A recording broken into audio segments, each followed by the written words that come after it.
नमस्कार दोस्तों, आज की कहानी है राका और बाका की, जो कि भगवान श्री कृष्ण के उच्च कोटि के भक्त हुए हैं। राका और बाका पति पत्नी थे। उनके मन में भगवान के सिवाय और कोई चाह नहीं थी। वे दुनिया के हर लोभ को छोड़ चुके थे। दोनों पति पत्नी रोज जंगल से लकड़ियां काट कर लाते, फिर उन्हें बेच देते और इसी तरह उनका गुजारा चलता। और अगर उनके पास कुछ बच जाता तो शाम को उसे बांट देते और फिर से कंगाल होकर सो जाते और अगले दिन फिर से लकड़ियां काटने या लकड़ियां बीनने चले जाते। एक बार संत श्री नामदेव जी ने भगवान श्री कृष्ण से विनती की कि आप अपने भक्त राका बाका की गरीबी दूर कर दीजिए। भगवान ने कहा, मैंने बहुत से उपाय किए उनकी गरीबी दूर करने के लिए, लेकिन वो सब कुछ दान कर देते हैं। 2-3 बार तो मैंने खुद भेस बदल कर उनकी लकड़ियां 100 गुने दामों पर खरीदी थी, पर उन्होंने सारे पैसे सत्संग में दान कर दिए।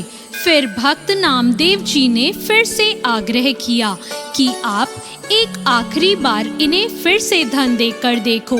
एक बार जब राका बीमार हुआ और 3 दिनों से वो लकड़ियां काटने भी नहीं जा रहा था, तो 3 दिनों तक वो लोग बिना कुछ खाए रह गए। चौथे दिन फिर से दोनों लकड़ियां काटने गए और फिर घर वापस आने लगे। श्री कृष्ण भगवान ने रास्ते में सोने से भरी मोहरों की थैली रख दी और श्री कृष्ण और नामदेव जी दोनों पेड़ के पीछे से उन्हें देख रहे थे।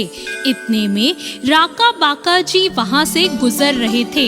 इतने में वहां से शायद कोई घुड़सवार निकला था, क्योंकि धूल उड़ रही थी और घोड़ों के पैरों के निशान भी थे।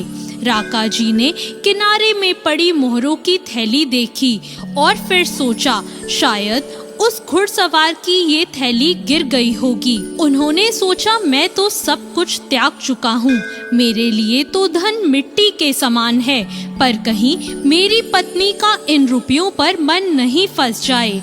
कहीं वो ये ना सोच बैठे कि रख लेते हैं, बुरे दिनों में काम आएंगे। और ऐसा सोचकर बाका के आने से पहले ही उन्होंने उस थैली को जमीन में दबा दिया। तभी बाका ने उन्हें मिट्टी डालते देख लिया। बाका ने पूछा, आप क्या कर रहे हो? अब राका ने कभी भी झूठ ना बोलने की कसम खा रखी थी, इसलिए उन्हें बताना पड़ा। उन्होंने कहा, मुझे माफ करना, पर यहाँ सोने से भरी थैली रखी थी। मैंने सोचा कि 3 दिन से तुम्हें भूखा रहना पड़ा था, कहीं ये सोचकर तुम्हारे मन का लालच ना जाग जाए, इसलिए तुम्हें ध्यान में रखकर मैं इस पर मिट्टी ढक रहा था। राका की बात सुनकर बाका खूब जोर से हंसने लगी और बोली, मिट्टी पर मिट्टी डाल रहे हो, तुम्हें शर्म नहीं आती?